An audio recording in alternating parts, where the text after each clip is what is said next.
안녕하십니까. 능인선언 여러분들. 가정법회 녹화를 계속 매달마다 뜨고 있는데요. 이게 아무 소용이 없는 것 같아요. 잘 보질 않으시는 것 같아요. 이게 아무 소용이 없고 괜히 쓸데없는 도로가 아닌가 그런 생각이 들거든요. 또 정법사님들이나 현법사, 명법사 여러분들이 이 가정법회 녹화 테이프를 별로 활용하지 않으시는 것 같아요. 그래서 지금 이걸 어떻게 할까 지금 우선 이 법당에 여러 가지로 일을 맡아 하시는 분들이 노력을 하지 않으니까 가정법회가 점점 추락을 하고 있거든요. 그래서 이걸 어떻게 할까 싶고, 또 기팀장이나 기별동창회는 또 공부를 하자는 그런 취지로 그때 벚꽃대통을 촬영하고 있거든요. 근데 벚꽃대통 촬영하고 힘들다고 안 나오시고 그런다고요. 그래서 지금 이 기팀장 기별동창회 모임도 이게 여러 가지 어려운 상황이 되어 있습니다. 거기다가 또 하나 뭐냐면 능인선언 가정법회, 가정법회라고 해서 달력에 찍혀 나가는데요. 가정법회를 하시는 곳이 그렇게 여럿이 아닌 것 같아요. 그래서 내년도에는 어쨌든 간에 기별 모임이 유명무실하다 하더라도 이 기별 모임을 벚꽃대통 찍지 않는 날로 변경하도록 하고, 강남이 강북 수도권에서 별도의 날로 정해가지고 지역 모임을 좀 하려고 합니다. 기팀장 회의하고 지역 모임을 같이 이렇게 달력에 써놨는데 이 이름만 무슨 정법사, 현법사, 명법사지 전혀 활동을 안 하시니까 이걸 어떻게 하나 지금 여러 가지로 생각 중입니다. 그렇다고 뭐 정법사제들을 없앨 수도 없고 말씀이죠. 그냥 정법사 그래가지고 이른바 말하면 호대만 그렇게 이름을 해놨는데, 이분들이 활동을 좀 해주셔야 되는데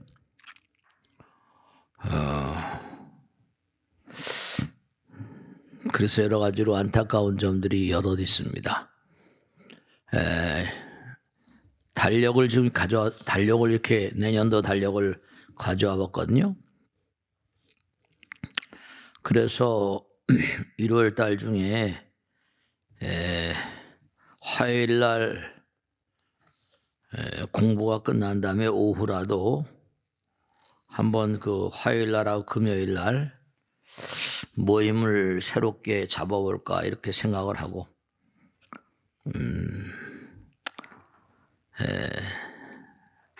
여러 가지로 어려운 점들이 많이 있어서 한번 많은 궁리를 하고 있습니다. 궁리를 해도 뭐 어떤 해결책이 나올지는 잘 모르겠고, 우선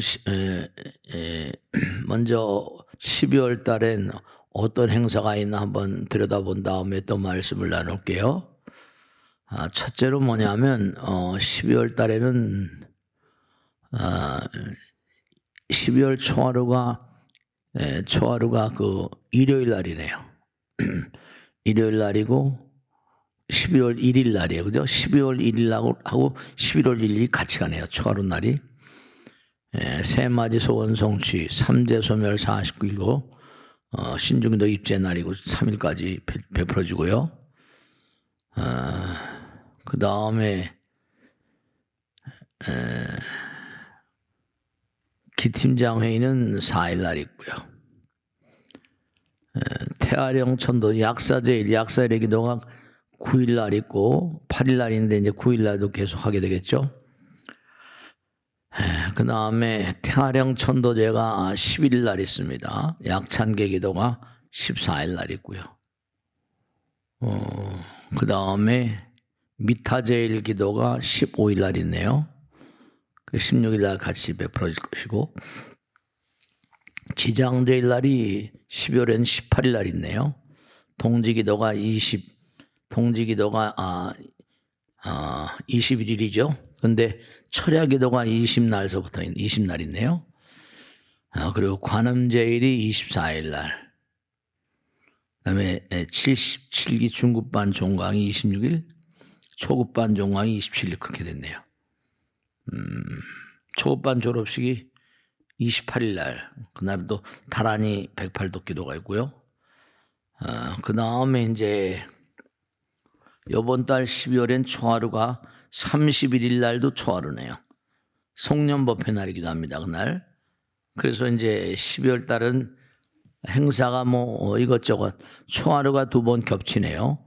31일 날이 또 초하루가 있으니까. 그리고 동지기도가 21일 날 있고요. 초급반, 중급반이 종강이 있네요.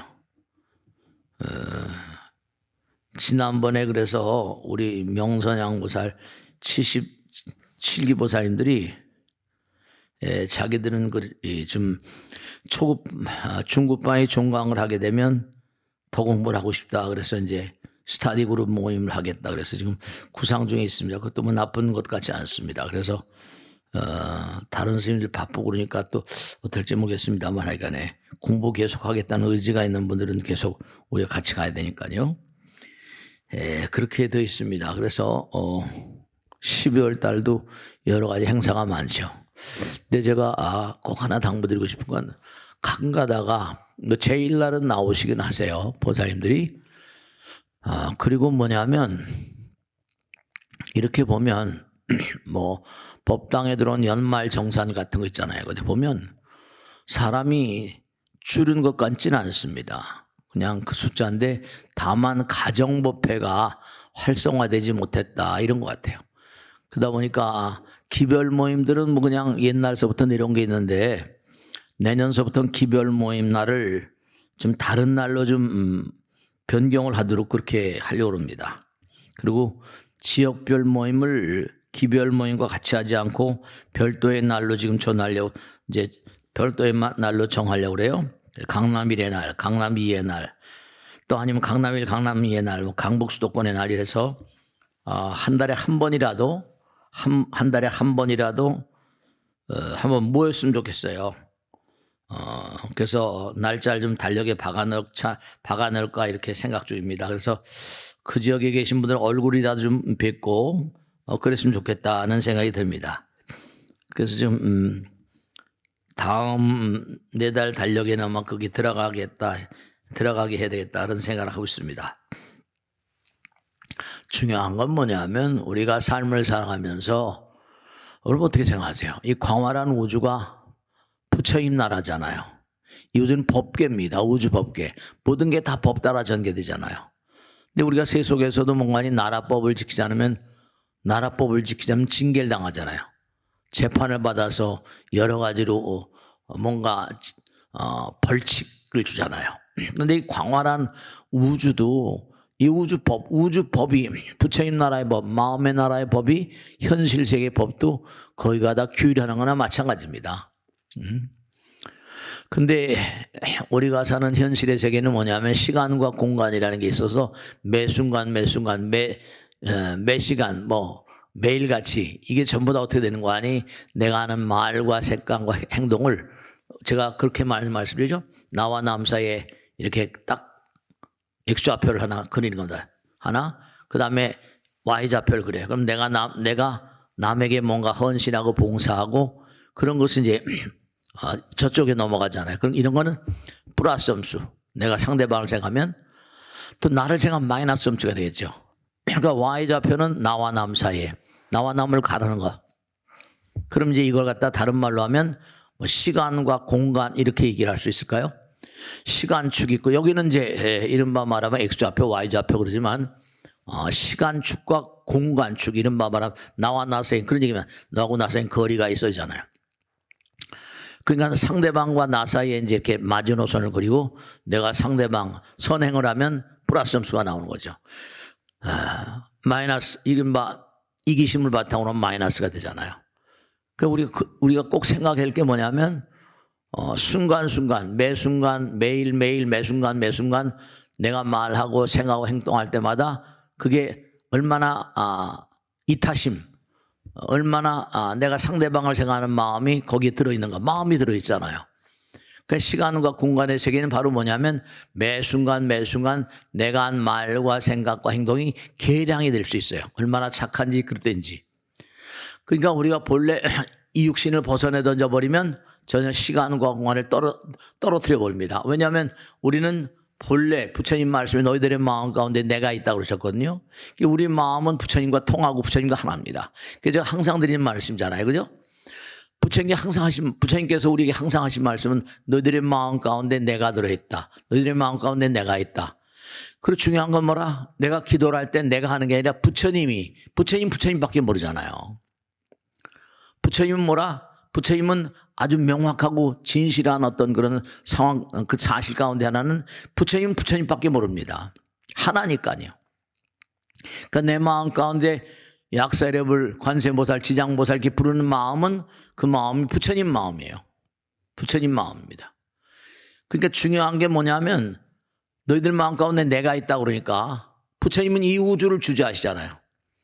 그럼 내가 오로지 부처님 한 분만을 몸과 마음을 다 열심히 기도하고 모시게 되면 어떨까요?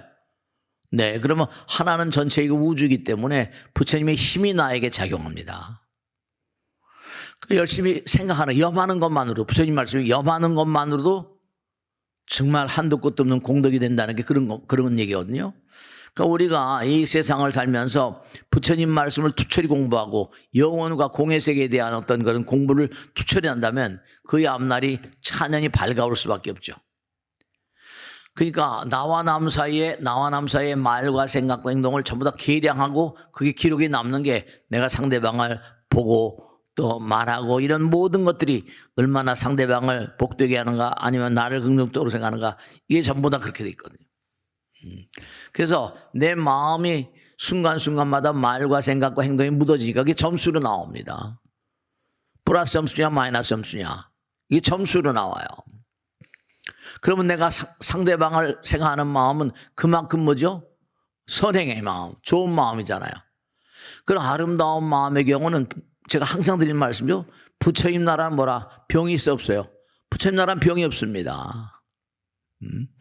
그럼 부처님 나라는 병이 없기 때문에 부처님 마음을 갖고 내가 부처님을 끊임없이 내가 몸과 마음을 다해서 부처님을 사랑하고 부처님과 하나가 된다. 그럼 더욱더 부처님을 사랑하고 부처님을 끊임없이 뭐라? 사모하는 만큼 내 마음 가운데 부처님의 힘이 가세해요. 그러니까 그 길이 바로 정도인데 그러면 그럴수록 부처님의 힘이 몸과 마음 가운데 뭔가 가득해진데 그걸 가피라는 말, 가오지 매력. 정말 마음이 맑고 깨끗해지고 정화된 마음이 되는 거죠. 그러면 이제 복 받으시는 거예요. 그러니까 부처님 나라는 병이 없습니다. 건강하고 부처님 나라는 영원한 마음이니까. 그러니까 우리가 몸과 마음을 다해서 열심히 부처님을 생각한다는 거 그건 아주 중요한 작업입니다. 내 안에 계신 부처님 그분을 잠깐만 일깨워내고 내 안에 계신 부처님과 허공의 우주법계 주제자이신 부처님이 하나가 된다는 건 더 이상 다른 말이 필요 없죠. 그 사람의 소원을 성취하는 건 다만 시간 문제일 뿐인 거죠. 그러니까 우리가 아주 중요한 건 다른 게 중요한 게 아니라 우리가 몸과 마음을 다해서 부처님 전에 모셔 열심히 기도하고 몸과 마음을 다 열심히 기도하는 것은 그의 어떤 수고하는 바 내가 자꾸만 기도하면 할수록 나의 이기심이 깨지거든요. 이기심이 깨집니다. 부처님과 하나가 되니까 이기심이 깨질 수밖에요. 그렇게 되는 거거든요.